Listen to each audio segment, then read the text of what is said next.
Serbisyong totoo. GMA Super Radyo. DYSP Super Radyo.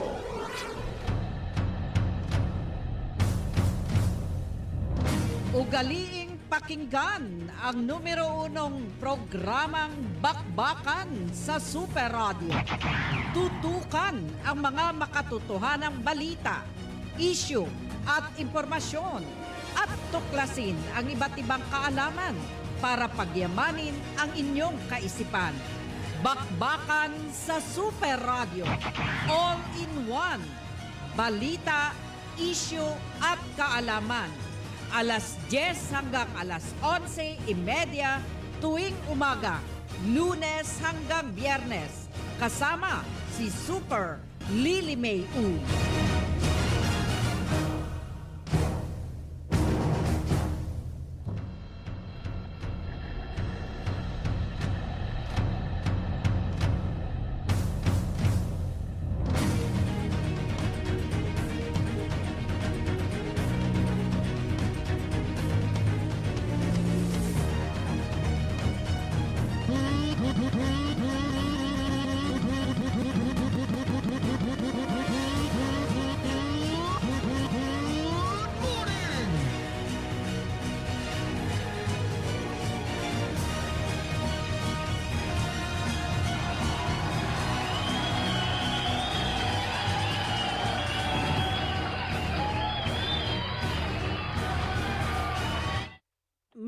Magandang umaga mga ka-Super Radio. Pag may makita kong langaw, naalala ko Karabaw. Ha? May mga langaw kasi pag pumatok sa Karabaw, pakiramdam Karabaw na rin siya. Ganon yun. Tapos pag nagtayo-tayo sa taas ng Karabaw, arugante. May mga ganyan, nakala nyo? Magandang umaga mga ka-Super Radio, magandang umaga Palawan, magandang umaga lungsod ng Puerto Princesa, mga ka-Super Radio. Narito na naman po tayo sama-sama mga ka-Super Radio sa programang Bakbakan.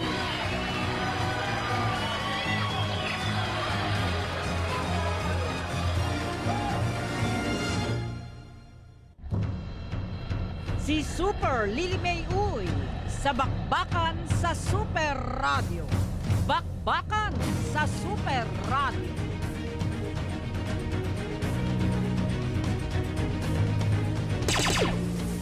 Magandang umaga sa lahat-lahat na mga nakikinig sa parte norte, parte south ng Palawan.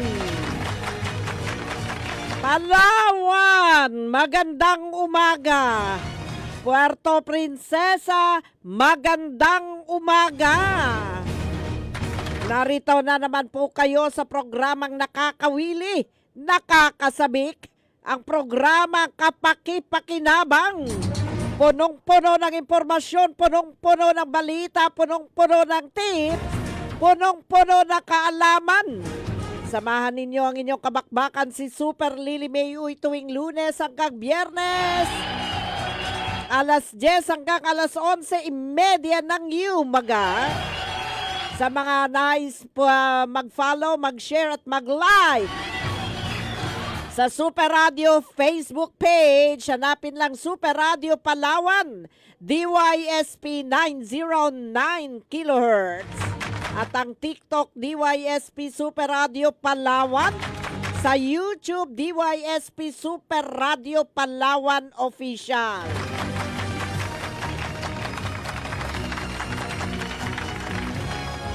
Si Super Lily May Uy sa Bakbakan sa Super Radio.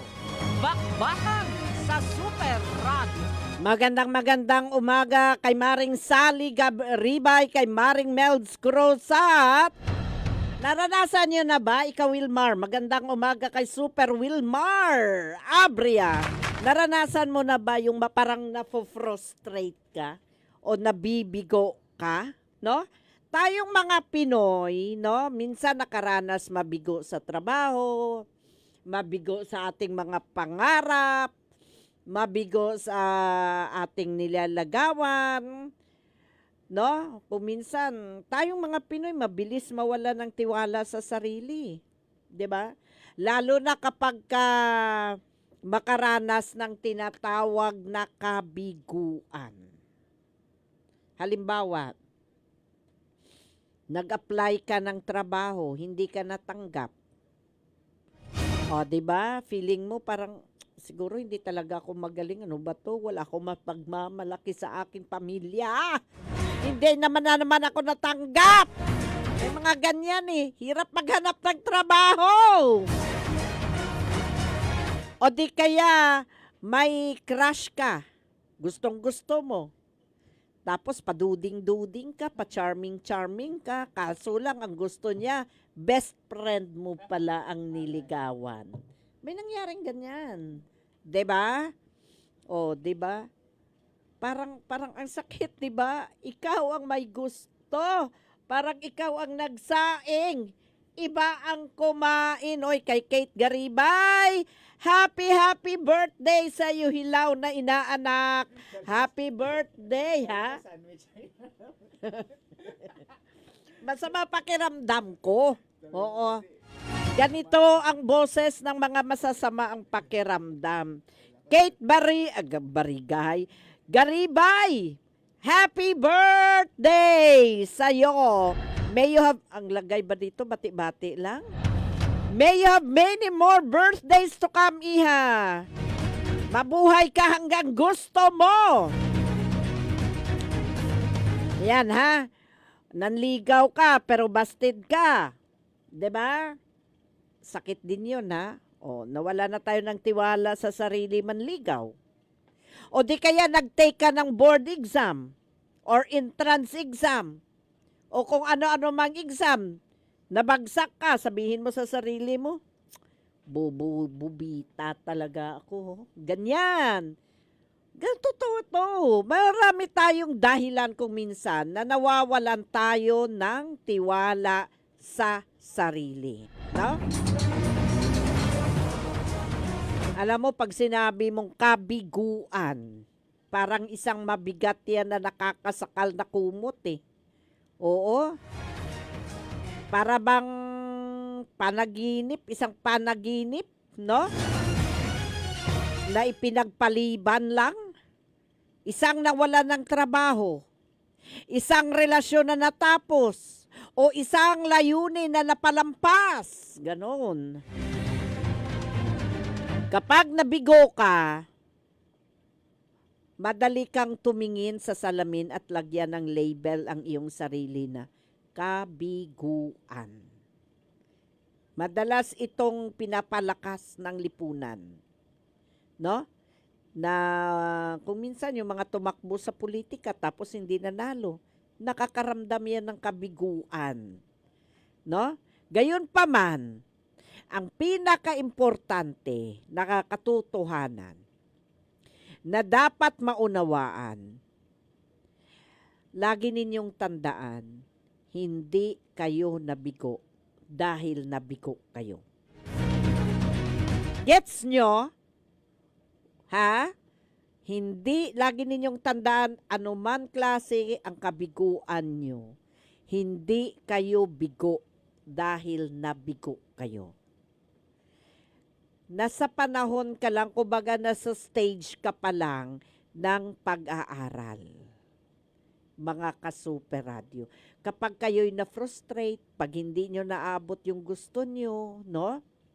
Ibig sabihin yan, nasa panahon ka pa lang na inaaral mo ang lahat. Kunyari, nagnegosyo ka, bagsak. No? Ibig sabihin yan, hindi ka nabagsak dahil nabagsak ka. Kundi dahil inaaral mo pa rin kung ano ang tamang gawin na makakaraos sa iyong negosyo. Ganon din sa buhay mo. Alam niyo po, kung tandaan ninyo, kung ang tunay na kabiguan, no? Tandaan ninyo, ang tunay na kabiguan, hindi yung panahon na nadapa ka, no? Ang tunay na kabiguan ay kapag ikaw ayaw mo nang bumangon mula sa kabiguan. Kapag ikaw ay failure, hindi ka failure dahil nag-fail ka. Tandaan mo yan. Failure ka dahil ayaw mo nang mag-try muli, no? Failure ka dahil ayaw mo nang gawa ng paraan paano ka makabangon muli. Yun ang failure. Naging takot ka na. Kapag ka nabigo ka, nakakakuha ka ng mga experience. Kaya wag kang magsama ng loob. Kunyari, nag-fail ka. Ibig sabihin, nakakuha ka ng experience na hindi maituturo kapag ikaw ay successful na. Paano ka pa matuturuan ng experience mo, ng karanasan mo, kung ikaw ay nasa tugatog na ng tagumpay? 'Di ba? Sabi nga kung mahirap ka, no? Huwag kang malungkot na mahirap ka. Habang mahirap ka, i-enjoy mo kung paano ang karanasan ng pagiging mahirap. Dahil kapag yumaman ka na, hindi mo na mararamdaman ang karanasan ng pagiging mahirap. Ganon din yan sa failure. No? Kapag ikaw ay bigo, no? Magpapakita yan ano ang iyong weakness, ano ang iyong kahinaan, no? Ganon yun. Nagha-highlight kung saan kung saang parte ba, kung ano ba ang saan ba na level ang dapat mong pagbutihin. Saan ba dapat kong pagbutihin? Nabigo ako sa ganito. Saan ba ako dapat gumawa ng paraan na mai-highlight ko, na maabot ko ang pangarap ko? Kailangan mong hanapin kung alin ang pagbutihin mo. Yun ang magtutulak sa'yo na magsikap ng higit pa. Na tinitiyak na hindi na mauulit ang pagkakamali mo. Kunyari, nabuntisan ka ni Boylet ng boyfriend mo, no? Iniwan ka. Abay, maraming babae ang ginagawa, magbigti. 'Di ba? Yung iba naman, ibigay sa nanay yung anak. Abay, alam niyo, yung pagbubuntis mo, bigo ka na doon. Pero hindi ibig sabihin totally bigo ka. Malay mo, yung anak mo na yan ang magdadala sa iyo sa tagumpay. So anong gagawin mo? Alagaan mo ng mabuti. Pagbutihin mo yung pagmamahal sa anak mo. Dahil yan ang makakatulong sa iyo para maging maayos ang buhay mo. Sabi nga, pag nadapa ka, no, hindi ka biguan yan. Yung hindi ka marunong tumayo o bumangon mula sa pagkadapa, yun ang kabiguan, no? Alam mo kasi kapag ka nabigo ka, no? Kapag mabigo ka o nagkamali ka, parang yan detour, no? Hindi yan isang dead end, hindi yan dead end pag nagkamali ka. Detour lang yan, no? Bawat tagumpay sa kasaysayan na balot ng kabiguan. Walang umangat na tao na hindi dumaan sa kabiguan. Yung mga sumikat, bago yan nagsikat, may mga kabiguan. Yung mga matataas ang posisyon, bago yan umabot sa mataas na posisyon, may mga naging kabiguan yan. Kung si Thomas Edison nga nabigo ng mahigit 1,000 times. Alam nyo ba, si Thomas Edison, 1,000 times na nabigo. 1,000 times na na-frustrate, no? Kumbaga, kung sa negosyante pa, 1,000 beses siyang na lugi, no? Bago naging perpekto ang kanyang tinatawag na bumbilya. Liwa ESP Super Radyo. Mga kapuso, meron pa kayong hanggang January 31 para magpadala ng inyong entries para sa grand draw ng ating resibo panalo promo.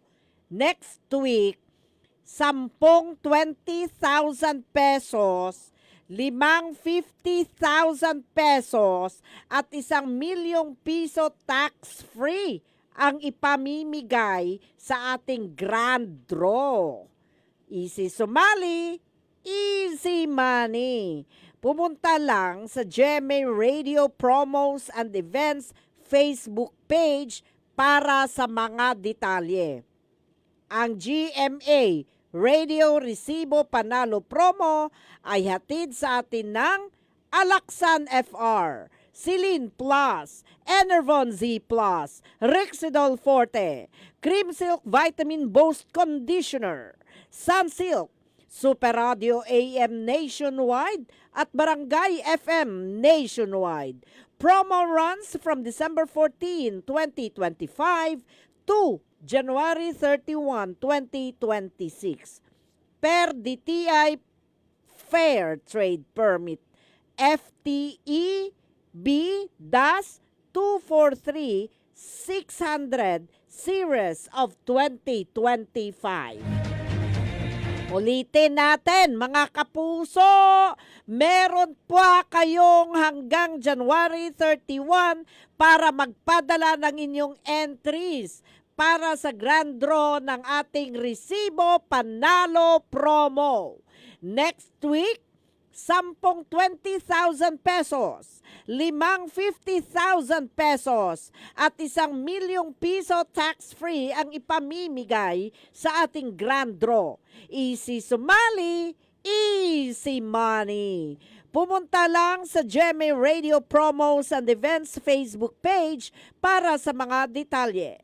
Ang GMA Radio Resibo Panalo Promo ay hatid sa atin ng Alaxan FR, Silin Plus, Enervon Z Plus, Rexidol Forte, Cream Silk Vitamin Boost Conditioner, Sunsilk, Super Radio AM nationwide at Barangay FM nationwide.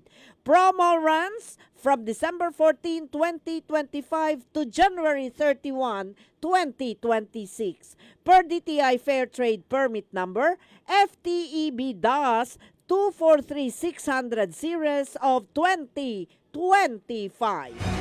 Si Super Lilian Moon sa bakbakan sa Super Radio. Yun ang kwento ko mga ka-Super Radio. Kung si Thomas Edison nabigo ng mahigit 1,000 times bago ginawa at maperpekto ang bumbilya, no, yung ilaw natin ngayon, si JK, si Rowling, tinanggihan ang maraming publisher bago tinanggap si Harry Potter. Alam niyo po, kung pakiramdam nyo ay natalo kayo, abay maglaan lang ng ilang sandali para pagalingin ang damdamin, no? Feeling ninyo, nasaktan kayo. Isipin nyo na lang, ay hindi to para sa akin. Babangon ulit ako. Pagkatapos, ihinto ang pagtingin sa kung ano ang nawala sa'yo. Hayaan mo na, kung nawala, hindi nawala, magsimula na mag-focus, no? Magsimula na mag-focus sa kung ano ang pwede mong matutunan. Alam nyo, ang halaga ang halaga mo ay hindi yan nabibilang sa kung ilang beses ka nagkamali. Okay? Kundi tinitingnan yan kung gaano ka katatag. Ang kalsada tungo sa tagumpay, kung nais mong mag-success, no? Kadalasan, natitisod mula sa kabiguan. Patungo sa kabiguan nang hindi nawawalan ng saya o sigla. Huminga ka ng malalim. Inhale, exhale, inhale, exhale. Tanggapin mo kung nabigo ka. Gamitin ito para bumuo ng mas matibay na pundasyon. Halimbawa, kung crush mo, hindi para sa'yo, malay mo makatagpo ka na siya ang may crush sa'yo. Diba? Kung niligawan mo, binasted ka, malay mo sa susunod mong ligawan, okay na. Alam niyo, ang buhay natin, hindi pa yan agad-agad natatapos ang kwento. Ang pag-urong na ito simula pa lang ng isang makabuluhang paglalakbay. Okay? Si Super Lily May Uy, sa bakbakan sa Super Radio.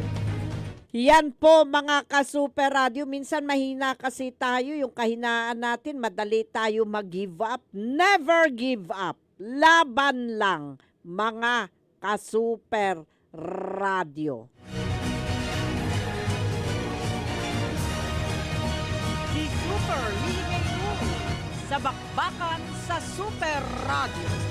May nagtatanong sa atin, pwede bang kasuhan ng ina ang ama ng bata na hindi nagbibigay ng sustento kahit hindi nakaapelyedo sa ama ang bata? Kunyari, no, nabuntis ka, nagkaanak ka, pero hindi mo na ipadala ang pangalan ng bata sa taong nakabuntis sa'yo. Ngayon, yung lalaki, katweran niya, hindi ako magbibigay ng sustento, hindi naman niya nakaapelyedo sa akin. May mga ganyan. Pwede bang kasuhan? Alam niyo po, ito mga karapatan ninyo, sa batas ng Pilipinas, may karapatan ang bata sa suporta mula sa kanyang mga magulang. Kahit pa hindi nakaapelyedo sa ama ang bata. Ang pagbibigay ng sustento ay isang obligasyon, no, ng magulang. Ano man ang estado ng relasyon nila o ang pangalan ng bata.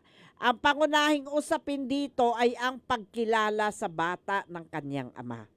Kung ang ama ay hindi nakalagay sa birth certificate o hindi nagbigay ng formal na pagkilala sa bata, pwedeng maging masalimuot ang proseso sa paghingi ng sustento. Kunyari, yung pangalan ng ama sa birth certificate hindi na ilagay, yun, masalimuot ang sustento. Sa ganitong kaso, pwedeng maghanap ng abogado ang ina, no? Tulad ng nasabi natin, ako hindi abogado. Pinapaalam ko lang kung ano yung mga karapatan para kailan ka ba dapat maghanap ng abogado. Ha? Karapatan mo, alamin mo, mula sa bakbakan. Pwede kang magsampa ng kaso ang ina para mapatunayan ang filiation ng ama, no? Pero bago ang lahat, humanap ka muna ng abogado. Maring gumamit ng mga ebidensya tulad ng mga sulat, komunikasyon, DNA test para mapatunayan kung ano ang relasyon ng bata sa ama. Kapag napatunayan, sa korte, mapipilitan ang ama magbigay ng sustento. Alam niyo po mga ka-Super Radio, ayon sa Family Code of the Philippines, ang bawat bata ay may karapatang tumanggap ng suporta mula sa kanilang magulang. Ang suporta ay maaaring saklaw ng mga pangunahing pangangailangan tulad ng pagkain, edukasyon, damit, tirahan. Hindi ito nakasalalay sa apelyido ng bata o sa relasyon ng mga magulang. Karapatan ng bata batay sa kanyang pagkatao at hindi sa kanyang pangalan, no? Kung mapatunayan na yun ang ama, kahit hindi pa yan nakaapelyedo sa kanya, kailangan niyang suportahan. Ngayon, kapag napatunayan na ang bata ay lehitimong anak ng ama, pwede nang maghanap ng abogado.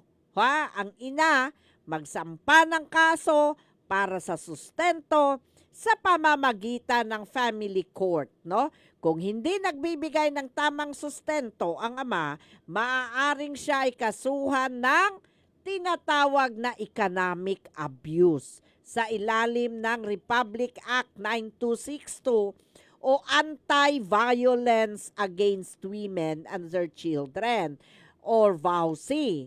Sa batas na ito, ang hindi pagbibigay ng sapat na suporta tinuturing na isang anyo ng pang-aabuso na pwedeng parusahan. Kapag ang korte ay naglabas ng kautusan para sa sustento, obligasyon ng ama na sundin ito. Kung hindi susundin ng ama ang kautusan ng korte, maaari siyang makulong o pagmultahin. Ang paglabag sa court order maaaring magresulta sa contempt of court charges laban sa ama, no?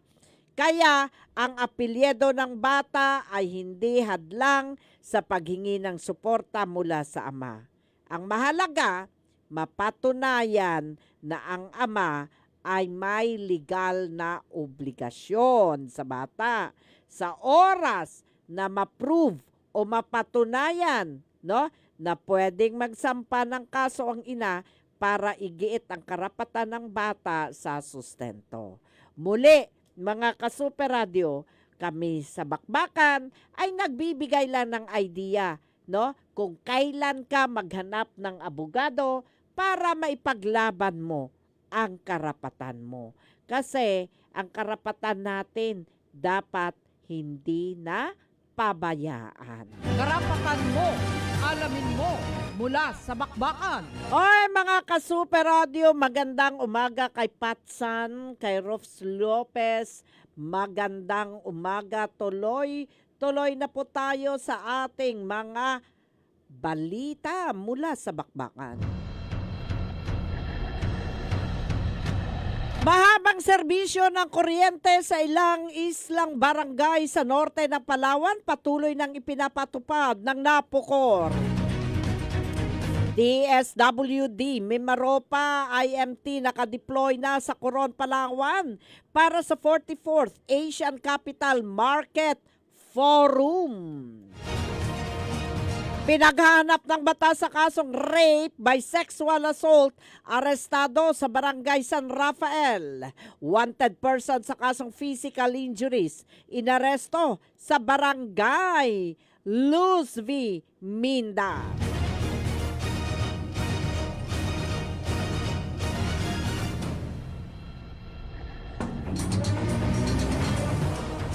Mahigit 400 board feet ng illegal na tabla na samsam ng PCSD sa bayan ng Rizal.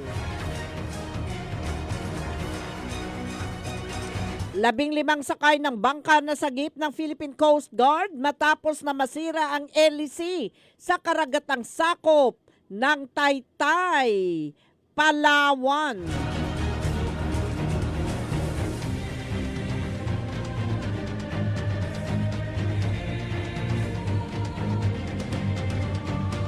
Yan ang mga balitang inyong antabayanan dito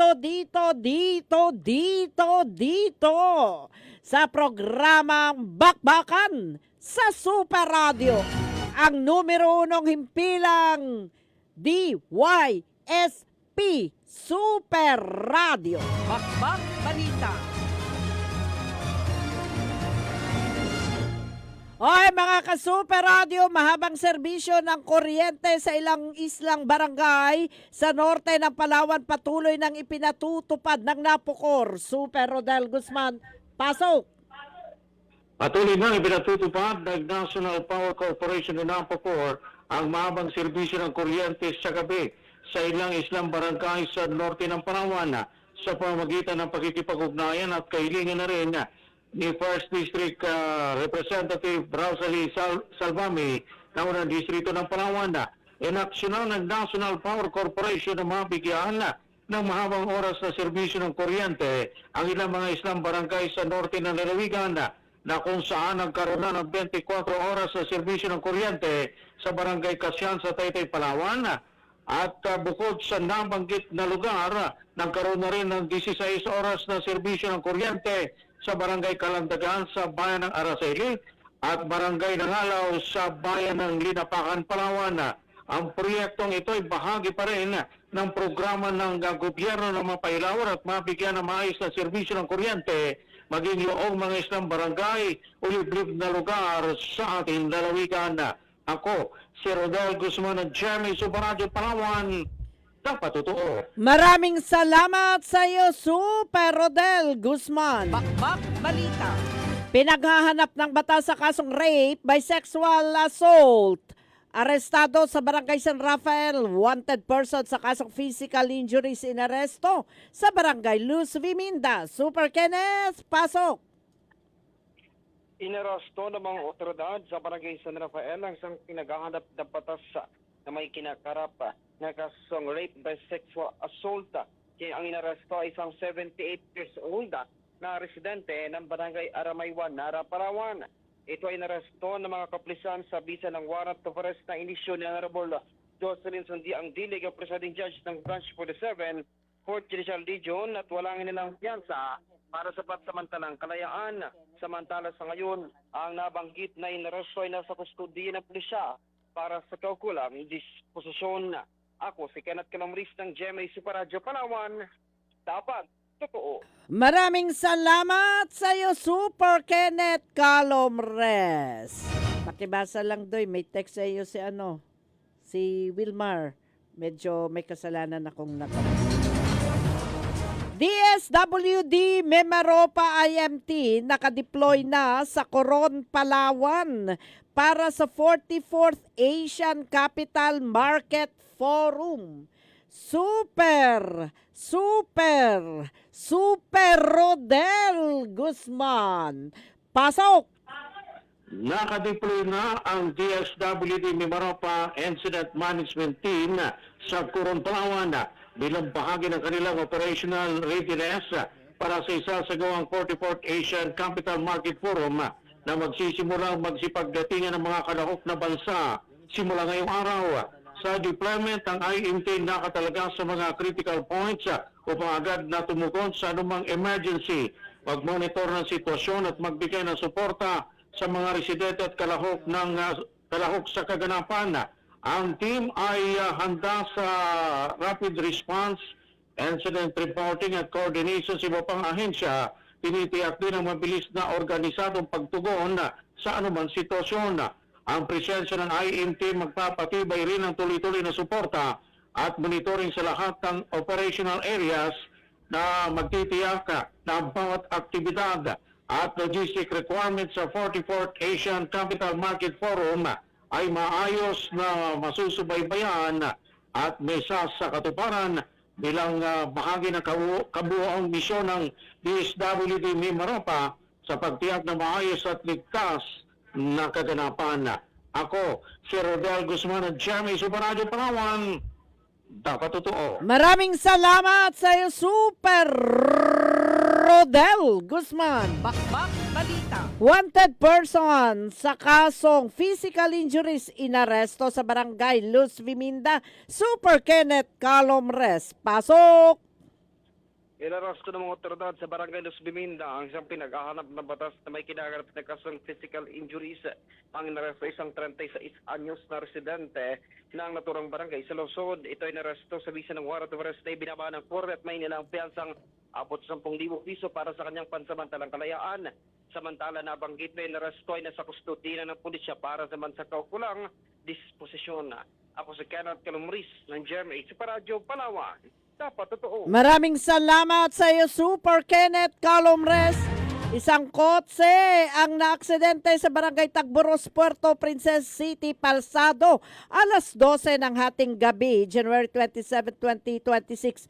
Ayon sa Anti-Crime Task Force, habang nakaposting sila malapit sa lugar, isang concerned citizen ang nag-report sa kanila ng insidente na agad naman nilang pinuntahan, kung saan sakay umano ng sasakyan ng 3 babae at ayon sa driver, napansin umano niyang umaalog ang gulong sa likurang bahagi ng sasakyan. Kaya ito ay kanyang pinalitan bago muling bumayahe. Subalit, habang binabaybay nila ang lugar, bigla umanong nag-lock ang manibela at ang gulong sa likuran ng sasakyan na naging dahilan upang mawalan ng ito ng kontrol sa pagmamaneho at tuluyang maaksidente. Agad na humingi ng tulong ang mga responding tauhan sa Hero at binigyan ng first aid ang mga sakay nito habang iniimbestigahan naman ng pulisya ang insidente. Mga ka-Super Radio 1103. Ito ang serbisyong totoo. GMA Super Radio.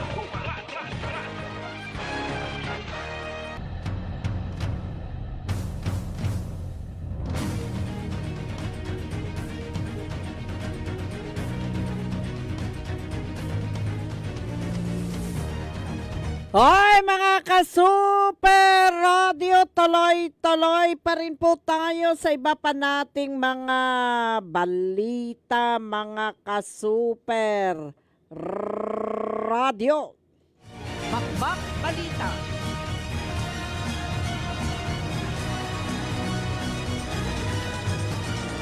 Nailigtas sa isinagawang search and rescue at towing operation ng Coast Guard Substation Taytay ang mga sakay ng motorized bangka na MBCA Keno na nagkaroon ng aberya sa karagatan malapit sa Tecas Reef, Barangay Pamantulon, Taytay, Palawan kahapon ika-26 ng Enero 2026. Ayon sa ulat, nasa 15 ang sakay ng bangka nang makaranas ng problema sa makina dahil sa pagkasira ng propeller shaft, dahilan upang hindi na ito makapagmaniobra habang naglalayag.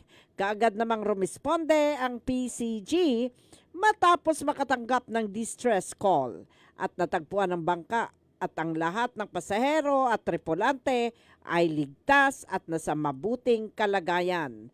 Habang ang bangka naman hinatak patungo sa Bakbak Balita. Nabilaukan ako sa pantalan. Bakbak Balita. Ay mga ka-Super Radio, tuloy-tuloy tayo sa ating kaalaman mula sa bakbakan, mga ka-Super Radio. Mga kaalaman mula sa bakbakan.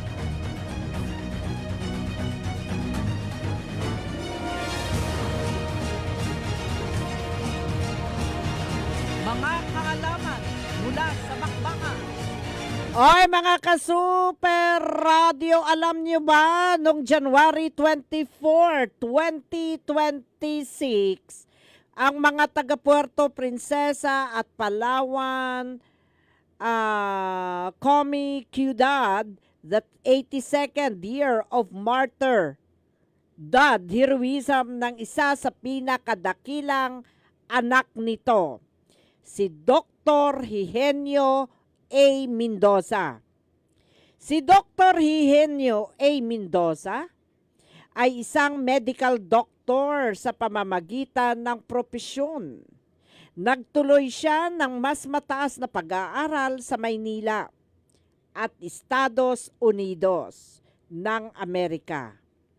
Noong 1931, siya ay nahalal na gobernador ng Palawan sa pamamagitan ng isang napakalaking tagumpay at muling nahalal noong taong 1934. Matapos makumpleto ang kanyang termino, miyembro siya ng Philippine Army nagsilbi bilang medical officer sa pamamagitan ng pagbibigay ng libreng serbisyong medikal at gamot sa kanyang mga nasasakupan. Sa panahon ng pagsalakay ng mga Hapones, buong tapang na pinamunuan ni Dr. Mendoza ang isang grupo ng mga sundalo sa Palawan na kilala bilang espesyal na kumpanya. Ang grupo ay nagsagawa ng pananambang laban sa patrol ng Hapones at nagsilbing scout ng mga Hapones. Partikular sa digmaang gubat, noong June 24, 1944, si Dr. Mendoza ay inaresto ng mga opisyal ng Hapon sa Puerto Princesa. Nailigtas sana niya ang kanyang buhay sa pamamagitan ng pangako ng katapatan sa pandila ng Japanese. Ngunit tumanggi si Dr. Mendoza. Para kay Dr. Mendoza, ang katapatan sa kanyang bansa at sa kanyang mga tao ang pinakamahalaga. Tulad ng naalala ng kasaysayan, hinarap ni Dr. Mendoza ang kamatayan ng buong tapang na nagsasabing, "Hindi ako mamamatay. Hindi ako mamamatay para sa kapakanan ng mga tao." Ang kanyang sakripisyo ay nananatiling makapangyarihang paalaala ng kabayanihan. Pagkamakabayan, katapatan at walang pag-iimbot sa paglilingkod sa inang bayan. Mga kaalaman mula sa bakbakan.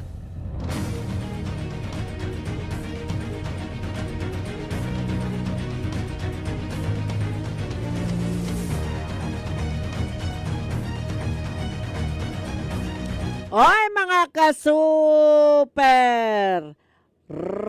Radio tuloy-tuloy tayo. Alam niyo ba, mga ka-super radio, ang El Nido ay isang maliit na baryo. Noon, ang El Nido na tinatawag na Talindak, sakop ng munisipyo ng Taytay hanggang sa maging ganap na munisipyo. Ang pangalang El Nido ay ibig sabihin pugad ng balinsasayaw. Dahil sa napakarami noon na balinsasayaw, makikita sa naturang munisipyo ang kilala rin sa tawag na Bakwit Bay, ang maraming kuweba kung saan kinikitaan ng mga fossil ng mga tao, mga pottery at iba pang artifacts na tinataya noon pang 2680 before Christ. Mga kaalaman mula sa bakbakan. Ang Coron naman, ang pangalan naman ng sikat na munisipyong Coron ay halaw sa salitang Tagbanwa na Coron, na ang kahulugan napapalibutan dahil halos napalibutan ng bundok ang tatlong magkakabilang gilid ng kanilang bayan. Tulad ng Taytay, ito rin ang tirahan ng mga Tagbanwa sa matagal na panahon na kung saan ang mga Tagbanwa umano ay bahagi ng ikalawang grupo ng Indonesian na lumipat sa bansa. 5,000 years na ang nakalilipas. Pinaniniwalaan ng nasabing mga IP na binabantayan ng mga diwata ang kanilang lugar. Mga kaalaman mula sa bakbakan. Ang hango naman sa pangalan ng Briton, ang pangalan ng munisipyo ng Brooks Point. Ito ay matapos kinumisyon ng British Admiralty si Sir James Brooke noong 19th century. Gumawa ng chart at mapa para sa nabigasyon at pinangalan sa kanya ang peninsula kung saan matatagpuan ang Brooks Point. Bago dumating ang Castilla, ang orihinal na pangalan ng munisipyo ay Epolete, napalitan bilang San Antonio nang dumaong sa bahaging iyon ng probinsya hango sa kanilang santong patron. Mga kaalaman mula sa bakbakan. Isa rin sa maituturing na kakaibang pangalan pinagmulan ay ang Araceli mula sa pangalan ng salitang kuyo na ara o wala at sili ayon sa kwento Araceli. Ganon, ha? Walang sili. May dumating na benta ng mga Muslim at naghanap ng sili o katumbal sa Kuyuno dialect. Maging sa Hiligaynon at ang sinagot umano ng taga roon, ara. Kaya naging ara sili. Mga kaalaman mula sa bakbakan. Alam nyo ba, mga ka-Super Radio, sa norteng bahagi pa rin ng lalawigan, isa sa malalayong munisipyo ay ang Agutaya. Ang pangalan ay mula sa salitang agwanan na isang uri ng root crop. Yon na isang uri ng isda, habang idinagdag lamang ang ta at nabuo ang pangalang kilala ngayon na Agutaya. Nangangahulugan itong mayaman sa root crop at isda ang lugar. Mga kaalaman. Mga ka-Super Radio, 30 minuto makalipas ang alas 11. Wala na po tayong oras. Ang tabayanan ang susunod na programang Balitang Halian Nationwide. Muli ito ang inyong nakasama sa programang numero 1 programang Bakbakan, si Super Lily May Uy.